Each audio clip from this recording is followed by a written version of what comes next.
YouTube, how's it going? The Goat House is back with some more prospect rankings for the NFL draft. Tight end rankings. Today, we did quarterbacks, running backs, receivers, and we're going to keep going through all these. Plenty more content to get to before the NFL draft, and then we'll be live right here on YouTube during the NFL draft. Day one starts April 25th.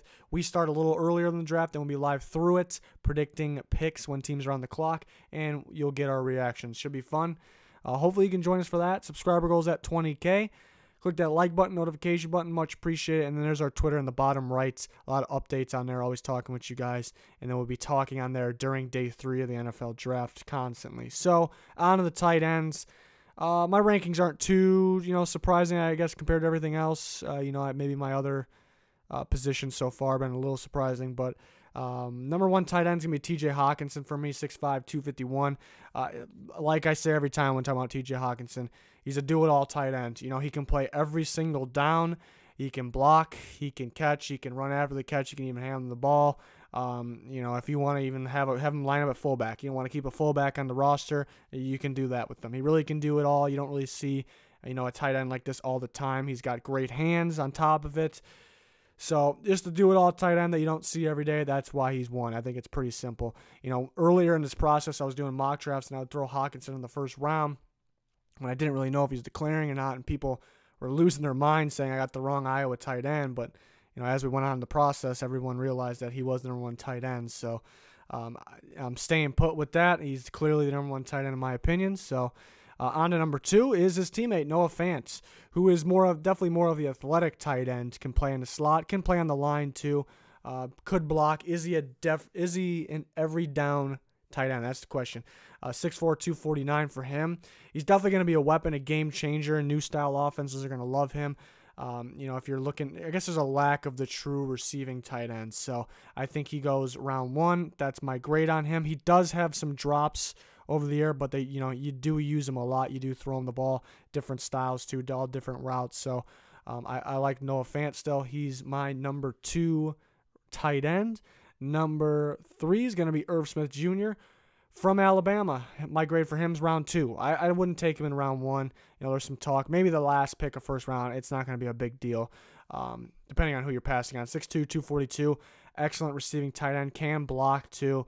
So he's at 3. Just really not, super flashy compared to the other guys. Can't do as much as TJ Hawkinson. So I still think he will go round 2, but it's tough because teams could reach for a tight end since there's, the tight end class is pretty darn good, but there's not too many ones that are really sure things. So I got a round 2 grade on him.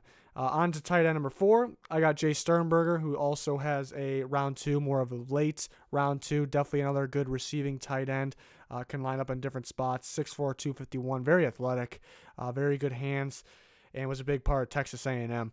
So he's at 4. It's going to be interesting to see where he goes. There's actually potential that could he hop Irv Smith? I don't think so, but it wouldn't completely shock me if Sternberger went before Irv Smith, if Irv Smith didn't go in the first. So we'll see, but that's how I got it. I got Irv Smith at 3, Jay Sternberger at 4. It's not really something I really strongly considered flipping, but they're somewhat close.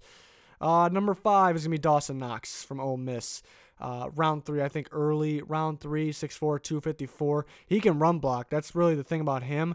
He's pretty smooth in his routes too. He seemed to be open a lot more to get more production, but it's they kind of, the quarterback to Amu kind of just passed up on him, but it's understandable because they had DK Metcalf, AJ Brown, DeMarcus Lodge, so you didn't always see him when he was open. And so I think with a better quarterback, or if he's, the guy and they have plays designed for him, he's going to get a lot more action, but was also injured, and that's why there was a lack of production. So that's really why he's at 5. I think he can be higher. He honestly could be 3 because he has, the smoothness in his routes. He can get open, he can catch, and he can run block on top of it very well. So he would be higher than 5 for all those reasons, but the injury is a little scary. Not a whole bunch of action throughout his years. So that's why he's down at 5, but a lot of upside if he stays healthy. We're going to go 5 at a time here. Number 6 is Alize Mack from Notre Dame. He really does everything for a tight end. He does everything. He's not super flashy. I'd say maybe a little bit flashy in the red zone. He's a good jump ball guy. pretty much seemed like a sure thing in the red zone if you throw him the ball. So he was pretty dominant there.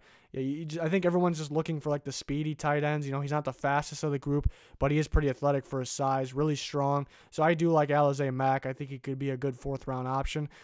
Seventh tight end, I got Josh Oliver from San Jose State, who is rising my board big time.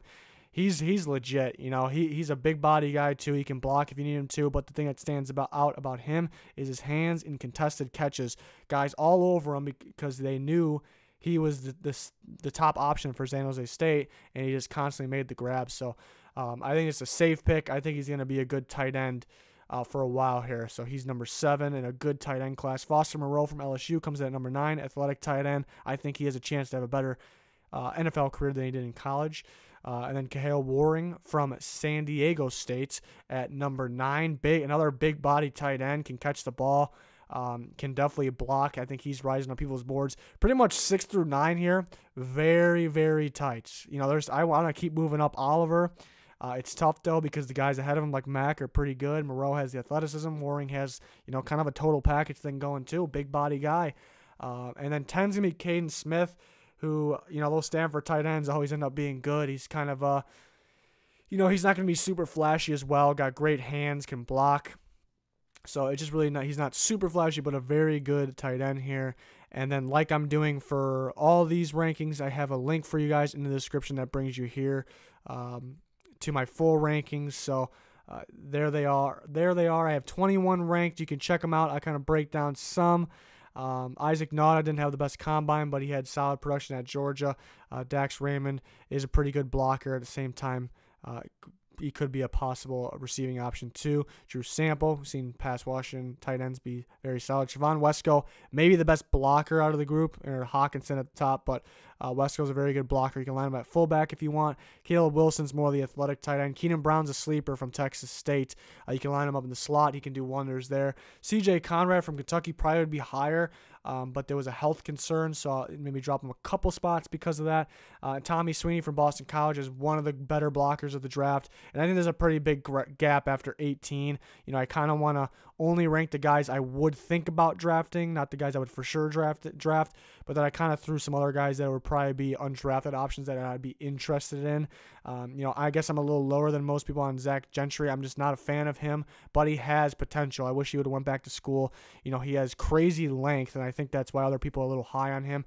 But a lot of drops that I noticed in big situations. It's almost like he doesn't know his own body yet, so I think he can actually grow into that and learn with more potential. So I guess, he did come out a little early, but get him in the NFL program, and, down the line, he does have some upside, but I did not like his play this year, but I did throw him in here.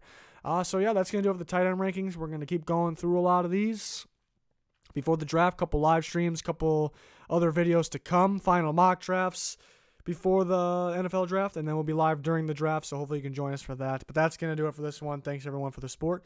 Thanks for watching. Goodbye.